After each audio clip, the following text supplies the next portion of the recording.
Hello and welcome back to my channel. If you haven't met me before, my name's Blears and I'm a matchmaker and dating coach. And today this is for anyone who is feeling unmotivated or unexcited and uninspired about their dating options or dating in general. I see this a lot, which is why I'm covering this today, because I have a lot of clients that come to me and they have their expectations about dating. And what I've noticed and what research also proves is that when we have expectations that are not met, we then start to feel frustrated, and over time this leads us to be less happy as well. So what we see is we see people turning up, wanting to go on dates, excited and keen, and then what can happen is their dating expectations are not met.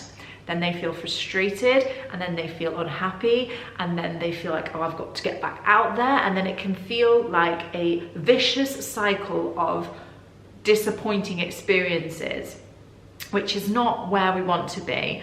And we can, to a degree, control this, even though, of course, with dating, there are elements that we do not have control over and we just have to let go. So if this is you, you are in the right place. And the first thing that I want you to do is have a little think about your expectations for dating and whether or not they're realistic.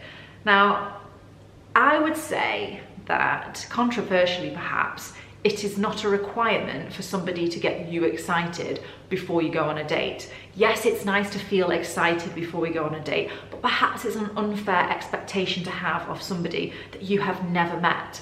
So perhaps consider letting go of the idea that you need to be excited before you go on a date, or that you need to feel really, really motivated from the get-go, because you don't. Perhaps think about framing it as you going out on more and more dates so that you can learn about what it is that you want and what it is that you don't want, and that you, by going through the process of dating, are increasing your odds of meeting someone great, but you're also improving on yourself and on your knowledge of yourself within dating situations. The second thing that I want you to do is challenge yourself to consider the benefits of dating that are not directly linked to falling in love. It could be that you learn something new from this person. It could be that you use dating as a way to get out more and explore new places, or go and do something new that you haven't previously done and you wouldn't necessarily want to do on your own.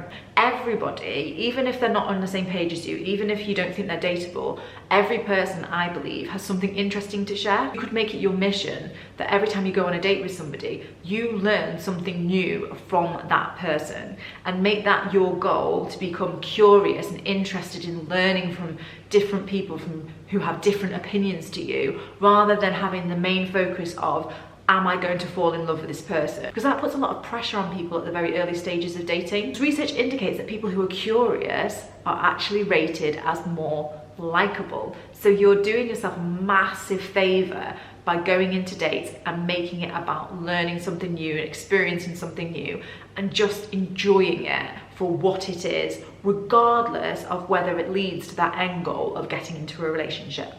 My third tip is to stop aimlessly texting and trying to build rapport over text message. Some people are great on text messages and in person are perhaps a bit more subdued. Other people are the opposite and don't have a lot of time for texting. So what can happen is we can get lured into great chit chat with somebody who face to face really isn't on our page, or we can dismiss people who are not texting as well as we would like, or texting as much as we would like. When actually what we should be doing is moving towards meeting face to face, because face to face is the best place for you to get to know somebody and it's the best place to be dating. Online dating apps are for being introduced to people that you might be wanting to date in real life. It's really important that you shift from online to offline and physically meet. And the sooner you can do that, the better. My final tip for today is to practice patience, which I know is really difficult.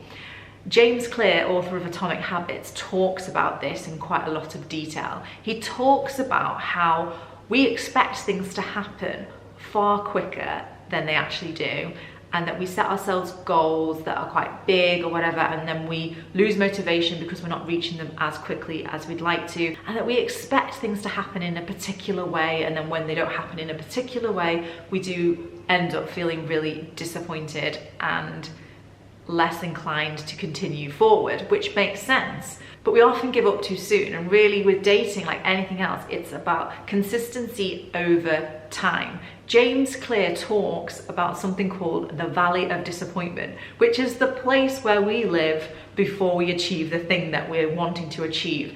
It is where we are when we feel like, oh, this isn't going as well as I'd like it to go. I'm feeling really frustrated. This is the Valley of Disappointment. The Valley of Disappointment is somewhere that everybody has to travel through before they get to the end goal. So before you get into the relationship that you're looking for, it's highly likely that you're going to have to travel through this Valley of Disappointment.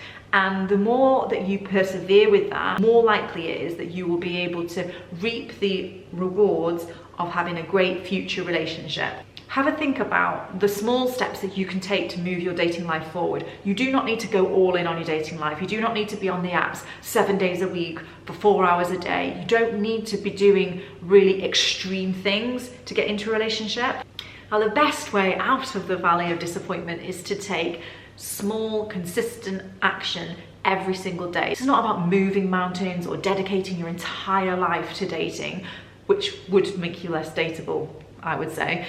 This is about taking little steps that move you forward and believing that it's going to happen for you. Thank you very much for watching today. If you've enjoyed this video, please don't forget to like, comment and subscribe. You can find me on social media at Abby Blears, and if you're interested in any one-on-one dating coaching, you can just head on over to my website where you can book in for a complimentary consultation. Bye-bye.